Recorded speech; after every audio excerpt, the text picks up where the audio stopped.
Hello, LinkedIn. It's Richard here. I've just finished my first week of my Churchill Fellowship in Toronto, Canada. I'm doing lived experience programs for at-risk youth.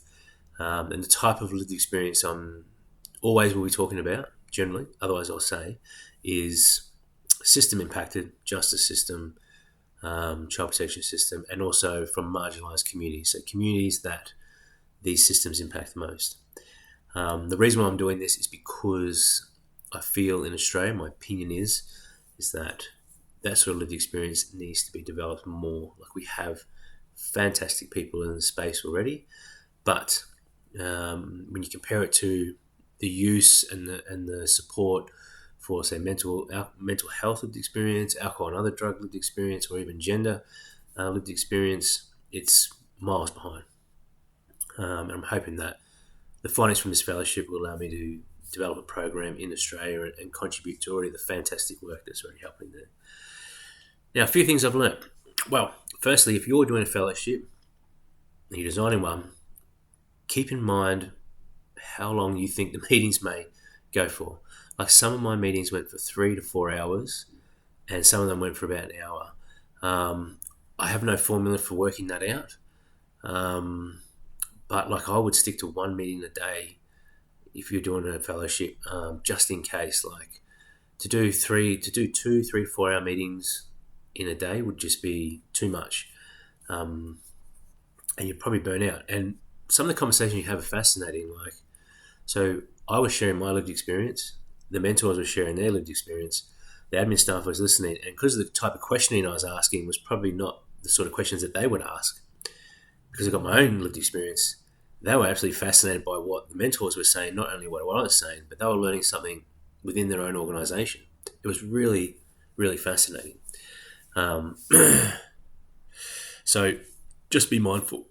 Now, when you go to a fellowship, everyone says you'll go to learn A, but you'll learn A, B, C, D, and F. One thing I learned that I'm not sure is in Australia, but I'm going to put it out there anyways, is in Toronto they have a youth justice committee, and it's made up of members of the general public who have an interest in youth crime, disadvantage and stuff like that. Now, this committee sits in place on restorative justice conferences when maybe there is no victim, or the victim can't appear, or it's just reasonable to do so. And they sort of stand in as, the representative for the community. Really, really interesting. I haven't heard of that. Christine, I have tagged you in this. This is definitely your wheelhouse. I wonder whether you've heard of it, and if you have, just chime in, or if you want to have a conversation sometime, you want me to link you up with the organisation, more than happy to. Now, with the programs, so what I've also learned is that there was a period of time here where lived experience was everything, and organisations were full of just lived experience people. But what happened was, it was less effective without the theoretical side and the data side. So what they call the clinical stream, or what we'd probably refer to as the professional model. And then they were lucky that the funder pivoted and they got the professional clinical stream in, and that complemented the lived experience and made it work so much better. So I've got lived experience, so I come into this with biases towards lived experience, but to hear that was great to help balance out my view, and that when I develop something in Australia, I'll keep that in mind and think about it. And one of the models that come forward was they have a professional here. So in this case, it was a caseworker. They have the mentors that work underneath, and then they work with the youth. The mentors work minimum 2 hours a week. They are 2 hours a week, once a week. They are volunteer.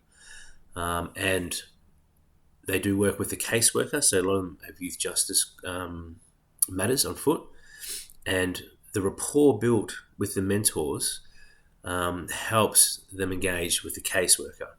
So it works quite well, and I'm definitely going to think about how this works when designing something myself. And I think about, like, what's the best professional to have there? Like, is it a caseworker? Is it a counsellor? Is it a psychologist? Is it a social worker? Is it a lawyer? No, it's definitely not a lawyer. We don't want them in there. Or is it multiple? Is it good to have, say, 2 or 3? And then also thinking about funding, because funding is always an issue. I think to myself, are there funded organisations out there that have professionals in them that are finding it hard to engage with disengaged youth, and could use the lived experience mentors and their ability to build rapport with these youth to help them engage with the youth. And look, it is just early days. Like, it is only my first week. I could probably make a video 3 times longer than this, but I won't.